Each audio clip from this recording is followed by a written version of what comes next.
बेटा, मेरा आखिरी समय आ गया है। अब तुम्हें ये घर संभालना होगा। जो कुछ भी मैंने जिंदगी में कमाया है तुम दोनों आपस में बांट लेना। और इतना कहते ही पापा चल बसे। पापा ने मुझे सब दे दिया है, तुम यहाँ से निकल जाओ, तुम्हारा यहाँ अब कुछ भी नहीं और है। मेरी बहन ने मुझे झूठ बोला। तभी दादी ने मुझे आवाज लगाई। बेटा जी दादी। इधर आ। मैं दादी के पास गया और वो बोली, बेटा तुम्हारे साथ बहुत गलत हुआ। मैं कुछ कर तो नहीं सकती, पर मेरे पास तुम्हारे लिए कुछ है। रुको। और ये सुनते ही मुझे एहसास हुआ कि मेरी दादी मुझे कितना प्यार करती है। वो एक पुराना संदूक लेकर आई और उन्होंने कहा, ये तुम्हारे परदादा ने मुझे मरने से पहले दिया था और कहा था कि इसमें उनकी सारी उम्र की कमाई है। ठीक है दादी, आशीर्वाद दीजिए। मैं इस पेंटिंग का और इस संदूक का राज क्या है ये जानकर ही रहूंगा। रुको, इसे अपने पास रखना और अपना ध्यान रखना। ठीक है दादी। फिर मैंने इस पेंटिंग के बारे में अपने दोस्त को बताया। कहाँ है वो पेंटिंग? ये रही।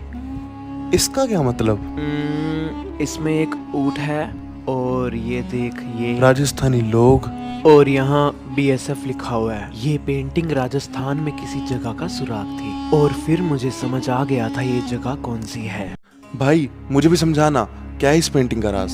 भाई अच्छे से देख, ऊंट राजस्थान में मिलते हैं। वहाँ की BSF एक मंदिर को संभालती है। पक्का जैसलमेर है। तो अब भाई अब वहाँ जाके देखते हैं ना क्या होगा। पर जाएंगे कैसे? भाई वो तू सोच कैसे जाएं। मेरे दोस्त के पास एक गाड़ी है, मैं उसको पूछता हूँ। तो एक दोस्त गाड़ी लेकर हमारे साथ चलने को तैयार हो जाता है। भाई चल चलते हैं जैसलमेर। जैसलमेर।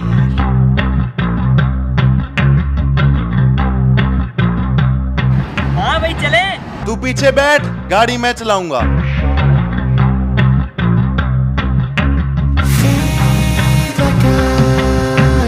चलो चले। हाँ चलो। हाँ भाई, दो पागलों के साथ खजाना ढूंढने आया हूँ। जैसे खजाना मिलेगा इनको मार के खजाना लूट के आ जाऊंगा। खजाने की तलाश में हम पहुंच गए जैसलमेर, जहां पर तापमान 50 डिग्री सेल्सियस था। यहाँ तो मीलों दूर तक कुछ है ही नहीं, सारा इलाका ही उजड़ गया। और फिर मुझे एक घर दिखाई दिया। वो घर दिख रहा है? हाँ। उसका एड्रेस देखियो क्या है। 1221। भाई वो संदूक लेकर आना। मुझे लगता है जो हमारा पुश्तैनी घर है उसका जो एड्रेस है वही इसका पासवर्ड हो सकता है। और हमारे पुश्तैनी घर का पासवर्ड डालते ही लॉक खुल गया।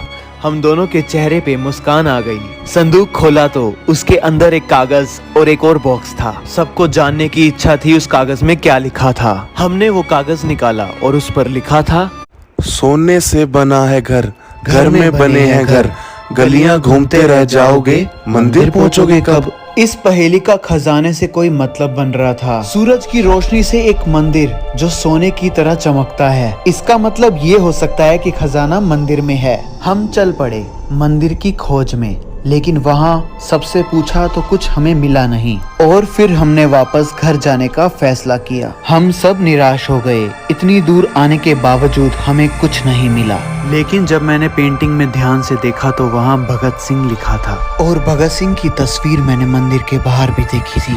तो हमने गाड़ी घुमाई और वापस मंदिर गए। हमने बॉक्स का पासवर्ड भगत सिंह की डेट ऑफ बर्थ का डाला, लेकिन नहीं खुला। हम निराश हो गए। फिर हमने भगत सिंह की डेट ऑफ डेथ का पासवर्ड डाला, बॉक्स खुल गया। और इस बार हमें आखिरी कागज मिला जिस पर लिखा था सैम सैंड ड्यून। अब खजाने की तलाश में हम सैम सैंड ड्यून्स पहुंच गए। ये सफर का आखिरी पड़ाव था, हमें ये पार करना ही था।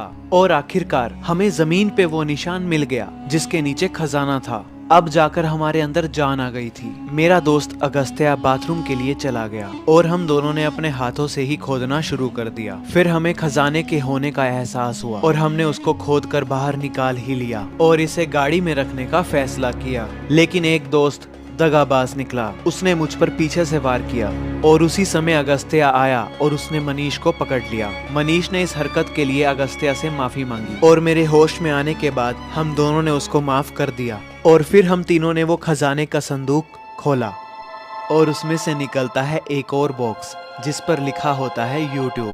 जैसे ही हम खजाना लेकर घर पहुंचे हमने देखा दादी की तबीयत खराब थी और उन्हें खुशखबरी देते हुए हमने बताया कि हमें खजाना मिल गया, लेकिन ये बॉक्स खुल नहीं रहा। तो दादी ने बताया जो मैंने तुम्हें लॉकेट दिया था उसको एक बार घुमाने से ये बॉक्स खुल जाएगा। हमने लॉकेट को एक बार घुमाया और बॉक्स खुल गया और उसमें से निकला डायमंड प्ले बटन।